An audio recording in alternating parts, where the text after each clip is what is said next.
Hello friends, you are welcome to my channel NCERT power. इस video में हम लोग रीडिंग करेंगे इतिहास कक्षा 6 का अध्याय 9 नए साम्राज्य और राज्य। यह अध्याय बहुत ही महत्वपूर्ण होगा क्योंकि हम इस अध्याय में महान राजा समुद्रगुप्त, हर्षवर्धन, पल्लव, चालुक्य तथा पुलकेशिन द्वितीय के परस्तिया के बारे में जानेंगे। तो चलिए इस अध्याय को शुरू करते हैं। इस अध्याय का पहला मेन पॉइंट है, क्या बताती है परस्तिया, यानी परस्तिया का मतलब क्या होता है, क्या होता है परस्तिया। तो दरअसल अरविंद गुप्त वंश के प्रसिद्ध राजा समुद्रगुप्त की भूमिका अदा करने जा रहा था। यानी यह इस पृष्ठ पे जो यह बालक नजर आ रहा है यह अरविंद है। यह एक नाटक में भाग लिया हुआ था जो कि एक राजा समुद्रगुप्त की भूमिका अदा करने जा रहा था। समुद्रगुप्त के बारे में हमें इलाहाबाद में अशोक स्तंभ पर खुदे एक लंबे अभिलेख से पता चलता है। इसकी रचना समुद्रगुप्त के दरबार में कवि व मंत्री रहे हरिसेन द्वारा एक काव्य के रूप में की गई थी। यह एक विशेष किस्म का अभिलेख है जिसे प्रस्ति कहते हैं। यह एक संस्कृत शब्द है जिसका अर्थ प्रशंसा होता है। प्रस्तियाँ लिखने का प्रचलन पहले भी था, जैसे हमने अध्याय 8 में गौतमी पुत्र श्री सातकर्णी की प्रस्ति के बारे में पढ़ा, परंतु गुप्त काल में इनका महत्व और भी बढ़ गया। नेक्स्ट पॉइंट है समुद्रगुप्त की प्रस्ति।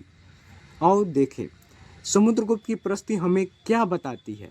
तो कवि ने इसमें राजा की एक योद्धा, युद्धों को जीतने वाले राजा, विद्वान तथा एक उत्कृष्ट कवि के रूप में भरपूर प्रशंसा की है। यह यहाँ तक कि उसे ईश्वर के बराबर बताया गया है।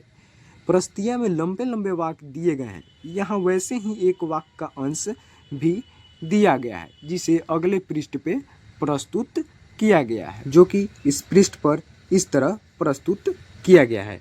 यह प्रस्ति समुद्रगुप्त के दरबारी कवि व मंत्री रहे हरिसेन द्वारा लिखित अशोक स्तंभ पर खुदे एक लंबे अभिलेख से पता चलता है, जिसे यहाँ पर यानी इस पृष्ठ पर इस तरह प्रस्तुत किया गया है। योद्धा समुद्रगुप्त, जिनका शरीर युद्ध मैदानों में कुठारों, कुल्हाड़ियों, तीरों, भालों, बर्छों, तलवारों, लोहे की गदाओं, नुकीले तीरों तथा अन्य सैकड़ों हथियारों से लगे घावों के दाग से भरे होने के कारण अत्यंत सुंदर दिखता है। यह एक प्रस्ति है, यानी महान राजा समुद्रगुप्त के बारे में उनके दरबारी कवि या मंत्री रहे हरिसेन द्वारा उनको प्रशंसा किया गया है। आगे अगर तुम मानचित्र 7 पृष्ठ 89 को गौर से देखो तो पाओगे कि एक क्षेत्र को हरे रंग से रंगा गया है। जैसे हम अगले पृष्ठ यानी मानचित्र 7 यानी पृष्ठ 89 पे चलेंगे, उसके बारे में विश्लेषित करेंगे। तुम्हें पूर्वी समुद्र तट के साथ साथ एक क्रम में लाल बिंदु दिखेंगे। हाँ, उसे दिखाया गया है अगले पृष्ठ यानी पृष्ठ 89 पे मानचित्र 7 में। उसी तरह कुछ क्षेत्र बैंगनी और नीले रंग के भी मिलेंगे। यह मानचित्र इस प्रस्ति में प्राप्त जानकारियों के आधार पर बनाया गया है। हरिसेन 4 विभिन्न प्रकार के राजाओं और उनके प्रति समुद्रगुप्त की नीतियों का वर्णन करते हैं। तो कौन कौन से हैं वो नीतियाँ? तो पहला, मानचित्र में हरे रंग का क्षेत्र आर्यावर्त के उन 9 शासकों का है जिन्हें समुद्रगुप्त ने हराकर उनके राज्यों को अपने साम्राज्य में मिला लिया था। दूसरा, इसके बाद दक्षिणापथ के 12 शासक आते हैं। इनमें से कुछ की राजधानियों को दिखाने के लिए मानचित्र पर लाल बिंदु दिए गए हैं। इन सब ने हार जाने पर समुद्रगुप्त के सामने समर्पण किया था। समुद्रगुप्त ने उन्हें फिर से शासन करने की अनुमति दे दी। तीसरा, पड़ोसी देशों का आंतरिक घेरा बैंगनी रंग से रंगा गया है। इसमें असम, तटीय बंगाल, नेपाल और उत्तर पश्चिम के कई गण या संघ आते थे। ये समुद्रगुप्त के लिए उपहार लाते थे, उनकी आज्ञाओं का पालन भी करते थे तथा उनके दरबार में उपस्थित हुआ करते थे। और चौथा, बाह्य इलाके के शासक जिन्हें नीले रंग से रंगा गया है संभवतः कुषाण तथा शक वंश के थे। इसमें श्रीलंका के शासक भी थे। इन्होंने समुद्रगुप्त की अधीनता स्वीकार की और अपनी पुत्रियों का विवाह उससे किया, यानी समुद्रगुप्त से किया। इस पृष्ठ पे एक बीना बजाने वाले राजा यानी समुद्रगुप्त की प्रस्तियों के माध्यम से ही इस पर यह सिक्के के रूप में यहाँ प्रस्तुत किया गया है, जिसके बारे में यहाँ पे कुछ बताया गया है। जैसे बिना बजाने वाले राजा, यानी समुद्रगुप्त के कुछ अन्य गुणों को सिक्कों पर दिखाया गया है। जैसे इस सिक्के में उन्हें बिना बजाते हुए दिखाया गया है। किन्हें? तो समुद्रगुप्त को। आगे इस पृष्ठ पे हम मानचित्र को समझेंगे, यानी मानचित्र 7, जिसमें प्रमुख नगर तथा राज्यों को प्रदर्शित किया गया है। मानचित्र में प्रयाग यानी इलाहाबाद का पुराना नाम क्या था? प्रयाग, जिसे हम आज प्रयागराज के भी नाम से जानते हैं। उज्जैन तथा पाटलिपुत्र, जो आधुनिक पटना के नाम से जाना जाता है, ये सभी गुप्त शासन के महत्वपूर्ण केंद्र थे। तो चलिए हम इसे मानचित्र पे देखते हैं। ये देख सकते हैं, आपको स्पष्ट नजर आ रही होगी, यह उपमहाद्वीप का मानचित्र है, जिसमें प्रमुख नगर तथा राज्य को प्रदर्शित किया गया है। जो काले बिंदु से प्रदर्शित किए गए हैं वे सभी महत्वपूर्ण नगर हैं, तथा जिन्हें ये लाल बिंदु से दिखाया गया है ये सभी गुप्त वंश द्वारा जीते गए नगर थे।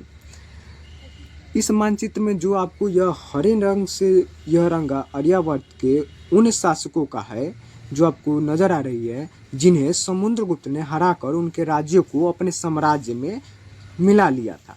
उन्हें इस पृष्ठ पे ये हरे रंग से दिखाया गया है। इस पूरे को आर्यावर्त कहा जाता है। और इसके बाद जो ये दक्षिणापथ के जो 12 शासक के जो नज़र आ रहे हैं आपको, इसमें कुछ की राजधानियाँ दिखाने के लिए मानचित्र पर जो ये लाल बिंदु से दिखाई गए हैं, इन सब ने हार जाने पर समुद्रगुप्त के सामने समर्पण किया था। समुद्रगुप्त ने उन्हें फिर से शासन करने की अनुमति भी दे दी थी। जो ये दक्षिणापथ के लाल बिंदु से दिखाई गए जो महत्वपूर्ण नगर थे।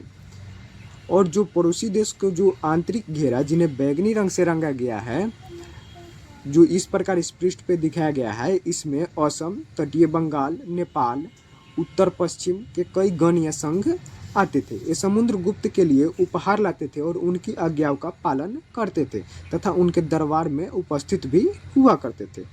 और साथ ही ये जो बाह्य इलाके के जो शासक थे, जिन्हें नीले रंग से रंगा गया है, ये संभवतः कौन थे? तो कुषाण तथा शक वंश के थे। इसमें श्रीलंका के शासक भी आते थे, जिसे आपको मैं इस तरह बताना चाहूँगा। ये देख सकते हैं, ये श्रीलंका, जिसे नीले रंग से रंगा गया है, ये भी शासक आते थे। इन्होंने समुद्रगुप्त की अधीनता स्वीकार कर ली थी। कौन? तो जो ये बाह्य शासक थे वे। इसमें कौन शामिल थे? तो ये शक वंश और कुषाण वंश के शासक शामिल थे। और इन्होंने अपनी पुत्रियों का विवाह किससे किया था? तो समुद्रगुप्त से किया था। आगे इस पृष्ठ पे महत्वपूर्ण नगर को जो दिखाया गया वो काले बिंदु से, उसमें देख सकते हैं यहाँ उज्जैन, पाटलिपुत्र, प्रयाग। प्रयाग जो वर्तमान में यानी आधुनिक समय में इलाहाबाद के नाम से जाना जाता है। पाटलिपुत्र, जिसे आधुनिक समय में यानी वर्तमान समय पटना के नाम से जाना जाता है। और इसी पृष्ठ पे ये देख सकते हैं चोल यानी चोल वंश, और यहाँ पल्लव यानी पल्लव वंश और चालुक्य वंश को भी प्रदर्शित किया गया है। और वल्लभी को यहाँ पर भी प्रदर्शित किया गया। और इसमें अजंता को भी बताया गया है तथा अमरावती, ऐहोल, मथुरा, थानेसार, कन्नौज, मदुरै, पांड्य, चेर इत्यादि को भी इस पृष्ठ पे इस तरह प्रदर्शित किया गया है। जैसा कि मैंने आपको बताया कि जो ये बैंगनी रंग से रंगे गए जो भी क्षेत्र थे उपमहाद्वीप पे, वे आंतरिक राज्य थे, और जो नीले रंग से रंगे गए थे वे बाहरी राज्य थे, तथा जो हरे रंग से थे, जिन्होंने मतलब हार मानकर वे उनकी अधीनता स्वीकार की थी, किनकी? तो सम्राट समुद्रगुप्त की, वे आर्यावर्त हैं, जिसे इस मानचित्र पे इस प्रकार प्रदर्शित किया गया आगे था। नेक्स्ट पॉइंट है वंशावलिया। वंशावलिया का अर्थ होता है किसी व्यक्ति के पारिवारिक इतिहास के बारे में पता लगाना या उनकी पूर्वजों की सूची के बारे में जानकारी प्राप्त करना। तो चलिए इसे शुरू करते हैं। जैसे अधिकांश प्रस्तियाँ, प्रस्ती का अर्थ होता है प्रशंसा, शासकों के पूर्वजों के बारे में भी बताती है। यह प्रस्ती भी समुद्रगुप्त के प्रपितामह, पितामह यानी कि परदादा, दादा, पिता और माता के बारे में बताती है। उनकी माँ कुमार देवी जो लिच्छवी गण की थी और पिता चंद्रगुप्त गुप्त वंश के पहले शासक थे। यानी समुद्रगुप्त की माँ कुमार देवी तथा उनके पिता यानी समुद्रगुप्त के पिता चंद्रगुप्त जो गुप्त वंश के पहले शासक थे, और जिन्होंने महाराजा धीराज जैसी बड़ी उपाधि धारण की। समुद्रगुप्त ने भी यह उपाधि धारण की। उनके दादा और परदादा का महाराजा के रूप में ही उल्लेख है। इससे यह आभास मिलता है कि धीरे धीरे इस वंश का महत्व बढ़ता ही गया। बगल में विक्रम संवत के बारे में बताया गया है। संवत का अर्थ होता है वर्ष या साल, यानी विक्रम वर्ष के बारे में यह बताया गया है। जैसा कि 58 ईसा पूर्व में प्रारंभ होने वाले विक्रम संवत को परंपरागत रूप से गुप्त राजा चंद्रगुप्त द्वितीय के नाम से जोड़ा जाता है और ऐसा कहा जाता है कि उन्होंने शकों पर विजय के प्रतीक के रूप में इस संवत की स्थापना की तथा विक्रमादित्य की उपाधि भी धारण की थी। कब? तो शासक को परास्त करने के बाद। आगे समुद्रगुप्त के बारे में हमें उनके बाद के शासकों जैसे उनके बेटे चंद्रगुप्त द्वितीय की वंशावली से भी जानकारी मिलते हैं। देखिए यहाँ पे वंशावली का मतलब पूर्वजों की सूची बताया गया है। आगे उनके बारे में अभिलेखों तथा सिक्कों से पता चलता है। उन्होंने पश्चिम भारत में सैन्य अभियान में अंतिम शक शासक को परास्त किया। बाद में ऐसे विश्वास किया जाने लगा कि उनका दरबार विद्वानों से भरा था। इनमें से कुछ के बारे में हम अध्याय 10 में जानकारी मिलेगी हमें। आगे नेक्स्ट पॉइंट है हर्षवर्धन तथा हर्षचरित। जिस तरह गुप्त वंश के शासकों के बारे में अभिलेखों तथा सिक्कों से पता चलता है, उसी तरह कुछ अन्य शासकों के बारे में उनकी जीवनी से पता चलता है। ऐसे ही एक राजा हर्षवर्धन थे जिन्होंने करीब 1400 साल पहले शासन किया। उनके दरबारी कवि बाणभट्ट ने संस्कृत में उनकी जीवनी हर्षचरित्र लिखी। यानी हर्षवर्धन के दरबारी कवि बाणभट्ट ने संस्कृत में हर्षवर्धन की जीवनी हर्षचरित्र को लिखी, जिसमें हर्षवर्धन की वंशावलियाँ देते हुए यानी उनकी पूर्वजों की सूची को बताते हुए उनके राजा बनने तक के वर्णन का मतलब सारांश प्रस्तुत किया गया है। किसमें? तो हर्षचरित्र में। चीनी तीर्थयात्री स्वेन तत्संग, जिनके बारे में हमने अध्याय 8 में पढ़ा, काफ़ी समय के लिए हर्षवर्धन के दरबार में रहे, जो मोस्ट इम्पोर्टेंट क्वेश्चन है क्योंकि इसे लुसेंट में भी मेंशन किया गया है कि चीनी तीर्थयात्री स्वेन तत्संग हर्षवर्धन के दरबार में काफ़ी समय तक रहें। यह बहुत ही महत्वपूर्ण पॉइंट है। यानी हर्षवर्धन के दरबार में काफ़ी समय तक कौन तीर्थयात्री रहे? जो चीनी तीर्थयात्री स्वेन तत्संग। उन्होंने वहाँ जो कुछ देखा, कौन? जो स्वेन तत्संग ने जो कुछ देखा उसका विस्तृत विवरण दिया है। आगे हर्षवर्धन अपने पिता के सबसे बड़े बेटे नहीं थे, पर अपने पिता और बड़े भाई की मृत्यु हो जाने पर थानेसर के राजा बने। कौन? तो हर्षवर्धन। उनके बहनोई कन्नौज के शासक थे। कन्नौज जिसके बारे में हमने मानचित्र 7 इसी अध्याय के पृष्ठ 89 में उपमहाद्वीप के मानचित्र पे देखा था। जब बंगाल के शासक ने उन्हें मार डाला, किनको? तो हर्षवर्धन के बहनोई को, तब हर्ष ने कन्नौज को अपने अधीन कर लिया और बंगाल पर आक्रमण कर दिया। मगध तथा संभवतः बंगाल को भी जीतकर उन्हें पूर्व में जितनी सफलता मिली थी उतनी सफलता अन्य जगहों पर नहीं मिली। जब उन्होंने नर्मदा नदी को पार कर दक्कन की ओर आगे बढ़ने की कोशिश की, तब चालुक्य नरेश पुलकेशिन द्वितीय ने उन्हें रोक दिया। यानी पुलकेशिन द्वितीय से उनका सामना हुआ। आगे नेक्स्ट पॉइंट है पल्लव, चालुक्य और पुलकेशिन द्वितीय की प्रस्तियाँ। इस काल में पल्लव और चालुक्य दक्षिण भारत के सबसे महत्वपूर्ण राजवंश थे। पल्लवों का राज उनकी राजधानी कांचीपुरम के आसपास के क्षेत्रों से लेकर कावेरी नदी के डेल्टा तक फैला था, जबकि चालुक्यों का राज्य कृष्णा और तुंगभद्रा नदियों के बीच स्थित था। चालुक्यों की राजधानी ऐहोल थी, जिसे हमने मानचित्र 7 पृष्ठ 89 यानी इसी अध्याय में उपमहाद्वीप के मानचित्र पे देखा। यह एक प्रमुख व्यापारिक केंद्र था। कौन? तो ऐहोल। धीरे धीरे यह एक धार्मिक केंद्र भी बन गया, जहाँ कई मंदिर थे। पल्लव और चालुक्य एक दूसरे की सीमाओं का अतिक्रमण करते थे। अतिक्रमण यानी विरोधाभास, यानी एक दूसरे से हमेशा लड़ते या झगड़ते रहते थे। वाद विवाद हमेशा होते रहता था। मुख्य रूप से राजधानी को निशाना बनाया जाता था, जो समृद्ध शहर थे। पुलकेशिन द्वितीय सबसे प्रसिद्ध चालुक्य राजा, उनके बारे में हमें उनके दरबारी कवि रविकृति द्वारा रचित प्रस्ति से पता चलता है। यानी रविकृति जो उनके दरबारी कवि थे, उनके द्वारा जो रचित जो प्रस्ती है उन्हें अगले पृष्ठ यानी पृष्ठ 92 पे दिखाया गया है। किनके बारे में? तो पुलकेशिन द्वितीय के बारे में। आगे इसमें उनके पूर्वजों खास तौर से पिछले 4 पीढ़ियों के बारे में बताया गया है। पुलकेशिन द्वितीय को अपने चाचा से यह राज्य मिला था। आगे रविकृति जो कि पुलकेशिन द्वितीय के दरबारी कवि थे, उनके अनुसार उन्होंने यानी पुलकेशिन द्वितीय ने पूर्व तथा पश्चिम दोनों समुद्र तटीय इलाकों में अपने अभियान चलाए। इसके अतिरिक्त उन्होंने हर्ष को भी आगे बढ़ने से रोका। पुलकेशिन द्वितीय ने हर्षवर्धन को भी आगे बढ़ने से रोका। हर्ष का अर्थ आनंद होता है। कवि का कहना है कि इस पराजय के बाद हर्ष अब हर्ष नहीं रहा। पुलकेशिन द्वितीय ने पल्लव राजा के ऊपर भी आक्रमण किया, जिसे कांचीपुरम की दीवार के पीछे शरण लेनी पड़ी थी। पर चालुक्यों की विजय अल्पकालीन थी, यानी बहुत ही कम समय के लिए थी। लड़ाई से दोनों वंश दुर्बल होते गए। पल्लवों और चालुक्यों को अंततः राष्ट्रकूट तथा चोल वंशों ने समाप्त कर दिया, जिनके बारे में हम अगले कक्षा यानी कक्षा 7 में पढ़ेंगे। नेक्स्ट पॉइंट है, इन राज्यों का प्रशासन कैसे चलता था। पहले के राजाओं की तरह इन राजाओं के लिए भूमि कर सबसे महत्वपूर्ण बना रहा। प्रशासन के प्राथमिक इकाई गांव होते थे, लेकिन धीरे धीरे कई नए बदलाव आए।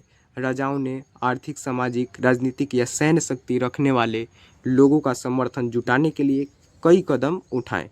उदाहरण के तौर पर कुछ बिंदुओं को यहाँ पे पेश किया गया है। जैसे पहला, कुछ महत्वपूर्ण प्रशासकीय पद आनुवंशिक बन गए, अर्थात बेटे अपने पिता का पद पाते थे। जैसे कि कवि हरिसेन अपने पिता की तरह महादंड नायक अर्थात मुख्य न्याय अधिकारी थे। दूसरा, कभी कभी एक ही व्यक्ति कई पदों पर कार्य करता था। जैसे कि हरिसेन एक महादंड नायक होने के साथ साथ कुमारामात्य अर्थात एक महत्वपूर्ण मंत्री था तथा एक संधि विग्रही का अर्थात युद्ध और शांति के विषयों का भी मंत्री थे। तीसरा, संभवतः वहाँ के स्थानीय प्रशासन में प्रमुख व्यक्तियों का बहुत बोलबाला था, यानी उनका बहुत चलता था। इनमें नगर श्रेष्ठी यानी मुख्य बैंकर या शहर का व्यापारी, सार्थवाह यानी व्यापारियों के काफिले का नेता, प्रथम कुलिक अर्थात मुख्य शिल्पकार तथा कायस्थु यानी लिपिकों के प्रधान जैसे लोग होते थे। इस तरह की नीतियाँ कुछ हद तक प्रभावशाली होती थी, पर समय के साथ साथ इनमें से कुछ व्यक्ति इतने अधिक शक्तिशाली हो जाते थे कि अपना स्वतंत्र राज स्थापित कर लेते थे। नेक्स्ट पॉइंट है, एक नए प्रकार की सेना। कुछ राजा अभी भी पुराने राजाओं की तरह एक सुसंगठित सेना रखते थे, जिसमें हाथी, रथ, घुड़सवार और पैदल सिपाही होते थे। पर इसके साथ साथ कुछ सेना नायक भी होते थे जो आवश्यकता पड़ने पर राजा को सैनिक सहायता दिया करते थे। इन सेना नायकों को कोई नियमित वेतन नहीं दिया जाता था। बदले में इनमें से कुछ को भूमि दान दिया जाता था। दी गई भूमि से एक कर वसूलते थे, जिससे वे सेना तथा घोड़ों की देखभाल करते थे। साथ ही वे इससे युद्ध के लिए हथियार जुटाते थे। इस तरह के व्यक्ति सामंत कहलाते थे। जहाँ कहीं भी शासक दुर्बल होते थे यानी शासक यदि पराजय हुए तो ये सामंत स्वतंत्र होने की कोशिश करते थे। नेक्स्ट पॉइंट है, दक्षिण के राज्यों में सभाएं। पल्लवों के अभिलेखों में कई स्थानीय सभाओं की चर्चा है। इनमें से एक था ब्राह्मण भूस्वामियों का संगठन, जिसे सभा कहते थे। ये सभाएं उप समितियों के जरिए सिंचाई, खेती बाड़ी से जुड़े विभिन्न काम, सड़क निर्माण, स्थानीय मंदिरों की देखरेख आदि का काम करती थी। जिन इलाकों के भूस्वामी ब्राह्मण नहीं थे, वहाँ ऊर नामक ग्राम सभा के होने की बात कही गई है। नगरम व्यापारियों के एक संगठन का नाम था। संभवतः इन सभाओं पर धनी तथा शक्तिशाली भूस्वामियों और व्यापारियों का नियंत्रण था। इनमें से बहुत सी स्थानीय सभाएं शताब्दियों तक काम करती रहीं। आगे नेक्स्ट पॉइंट है, उस जमाने में आम लोग।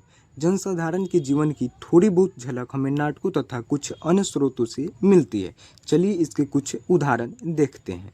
जैसे कालिदास अपने नाटकों में राज दरबार के जीवन के चित्रण के लिए प्रसिद्ध हैं। इन नाटकों में एक रोचक बात यह है कि राजा और अधिकांश ब्राह्मणों को संस्कृत बोलते हुए दिखाया गया है, जबकि अन्य लोग तथा महिलाएं प्राकृत बोलते हुए दिखाए गए हैं। उनका यानी कालिदास का सबसे प्रसिद्ध नाटक अभिज्ञान शकुंतलम है, जो कि केवल कक्षा 6 के इस अध्याय में ही नहीं बल्कि इसे स्नातक इंग्लिश ऑनर्स के फर्स्ट सेमेस्टर का सिलेबस यानी पाठ्यक्रम भी बनाया जा चुका है। किसे? तो कालिदास के प्रसिद्ध नाटक अभिज्ञान शकुंतलम को, जिसमें दुष्यंत नामक एक राजा और शकुंतला नाम की एक युवती की प्रेम कहानी प्रस्तुत है। इस नाटक में एक गरीब मछुआरे के साथ राज कर्मचारियों के दुर्व्यवहार की भी बात कही गई है, जिसे इस पृष्ठ पर इस तरह प्रस्तुत किया गया है। नेक्स्ट पॉइंट है, एक मछुआरे को एक अंगूठी मिली। यह पॉइंट अभिज्ञान शकुंतलम से के एक भाग को इस पृष्ठ पर प्रस्तुत किया गया है। एक मछुआरे को एक कीमती अंगूठी मिली। यह अंगूठी राजा ने शकुंतला को भेंट की थी, पर नेक्स्ट पॉइंट है, एक मछुआरे को एक अंगूठी मिली, जो कि यह कालिदास के नाटक अभिज्ञान शकुंतलम का एक पार्ट है यानी भाग है। चलिए इसे पढ़ते हैं। एक मछुआरे को एक कीमती अंगूठी मिली। यह अंगूठी राजा ने शकुंतला को भेंट की थी, पर दुर्घटनावश उसे एक मछली निगल गई। जब मछुआरा इस अंगूठी को लेकर राजमहल पहुंचा तो द्वारपाल ने उस पर चोरी का आरोप लगाया और मुख्य पुलिस अधिकारी भी बहुत बुरी तरह से पेश आए। राजा उस अंगूठी को देखकर बहुत खुश हुए और उन्होंने मछुआरे को इनाम दिया। पुलिस वाला और द्वारपाल मछुआरे से इनाम का कुछ हिस्सा हड़पने के लिए उसके साथ शराब खाने तक चल पड़े। आगे, चीनी तीर्थयात्री फासियन का ध्यान उन लोगों की दुर्गति पर भी था जिन्हें ऊंचे और शक्तिशाली लोग अछूत मानते थे। कहने का मतलब उस समय या इसी समय की बात लीजिए, ब्राह्मण लोग आज भी छोटे लोगों को यानी छोटे जात के लोगों को अछूत मानते हैं। उसी बात को चीनी तीर्थयात्री फासियन यहाँ व्यक्त करते हैं। इन्हें शहरों से बाहर रहना पड़ता था। किन्हें? तो ये अछूत लोगों को। वे लिखते हैं, कौन? तो चीनी तीर्थयात्री फासियन लिखते हैं, अगर इन लोगों को शहर या बाजार के भीतर आना होता था तो सभी को आगाह करने के लिए ये लकड़ी के एक टुकड़े पर चोट करते थे यानी पीटते थे, जिससे यह आवाज़ उन लोगों को सुनाई दे। यह आवाज़ सुनकर लोग सतर्क होकर अपने को छू जाने से या किसी भी प्रकार के संपर्क से बचाते थे। आगे, एक जगह बाणभट्ट द्वारा अभियान पर निकली राजा की सेना का बड़ा सजीव चित्रण किया गया है, जिसे यहाँ पर इस पृष्ठ पे इस तरह बताया गया है, जिसमें राजा की सेना, राजा बड़ी मात्रा में साजो सामान लेकर यात्रा करते थे। इनमें हथियारों के अतिरिक्त रोजमर्रा के उपयोग में आने वाली चीज़ें जैसे बर्तन, असबाब, जिसमें सोने के पैदान भी शामिल थे, खाने पीने का सामान जैसे बकरी, हिरण, खरगोश, सब्जियां, मसाले आदि के मांस भी शामिल होते थे। विभिन्न प्रकार की चीज़ें शामिल होती थी। ये सारी चीज़ें ठेले गाड़ियों पर या ऊँटों तथा हाथियों जैसे सामान ढोने वाले जानवरों की पीठ पर लादकर ले जाई जाती थी। इस विशाल सेना के साथ साथ संगीतकार नगाड़े, बिगुल तथा तुरही बजाते हुए चलते रहते थे। रास्ते में पड़ने वाले गांव वालों को उनका सत्कार करना पड़ता था। वे दही, गुड़ तथा फूलों का उपहार लाते थे तथा जानवरों को चारा भी देते थे। वे राजा से भी मिलना चाहते थे ताकि अपनी शिकायत या कोई अनुरोध उनके सामने रख सके, पर ये सेनाएं अपने पीछे विनाश और विंध्यवंश की निशानी छोड़ जाती थी। अक्सर गांव वालों की झोपड़ी या हाथी कुचल डालते थे और व्यापारियों के काफिले में जूते बैल इस हलचल भरे माहौल से डरकर भाग खड़े होते थे। बाणभट्ट लिखते हैं, पूरी दुनिया धूल के गर्त में डूब जाती थी। तो इस तरह हमारा यह अध्याय समाप्त होती है। आपको जाते जाते एक बात बता दूं कि मैंने इस अध्याय का PDF नोट्स लिंक के रूप में डिस्क्रिप्शन बॉक्स में डाल रखा है, जहां से आप इस अध्याय का PDF नोट्स डाउनलोड कर सकते हैं। यह मेरा खुद से बनाया हुआ PDF नोट्स है। तो धन्यवाद दोस्तों, इसी तरह बने रहें हमारे चैनल NCERT पावर के साथ, और जाते जाते इस वीडियो को लाइक, सब्सक्राइब और अपने प्रियजनों दोस्तों के साथ शेयर करना ना भूलें। हमारी सोच आपकी सफलता। जय हिंद।